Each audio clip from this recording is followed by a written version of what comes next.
Government is taking a hard line with SAA, refusing the national carrier's latest request for a 10 billion rand bailout. SAA isn't the only airline in trouble, however. The COVID-19 pandemic will also have a major global impact on airlines, air travel and other forms of travel in the future. Graeme Codrington is a futurist from Tomorrow-Today, and he joins me now via Skype. Graeme, of course, many people, especially those who are used to air travel, are going to be asking themselves how exactly they're going to be expected to make their way, whether around the country or even around the world post this lockdown. Kathy, that's exactly the question that we need to be asking at the moment. You know, we've heard today that when lockdown ends, it isn't just going to end. It's going to be phased out, and we still have to be very careful to keep our social distancing over the next few months.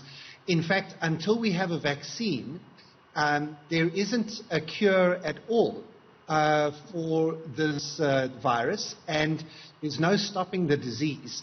And what we need to do is keep that social distancing. That means 2 meters apart. Now, how do you do that in an aeroplane? How do you do that in a crowded airport? And I think that as we look ahead to the future of travel over the next few months, and even probably into next year, it's going to be a very difficult decision for airlines to open up again and fill their aeroplanes. If aeroplanes have to keep social distancing, then they're going to have to keep people 2 meters apart in the airline. That probably means that you're putting 1 person on each row.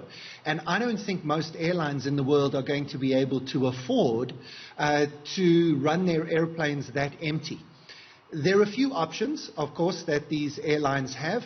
The one is to just charge a lot more so that you have people paying for the empty seats around them. And I suppose there will be some people who are desperate to travel and could afford that.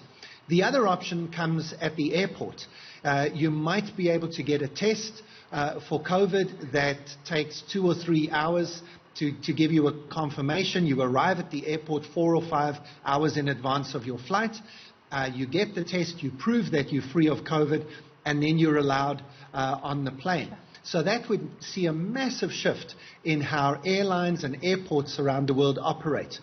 But right now, most countries that have already started ending lockdown are still imposing quarantine on incoming international travelers. And that includes South Africa, of course. And so if you travel internationally, even if you are able to get on an aeroplane, you might still be subject to quarantine when you arrive on the other side and when you return back to South Africa.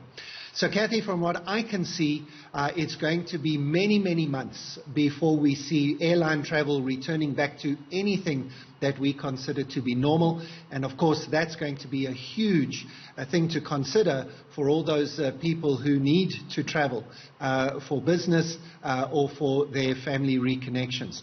I think it's going to be a lot longer than a few weeks before we see anything happening in the airline industry.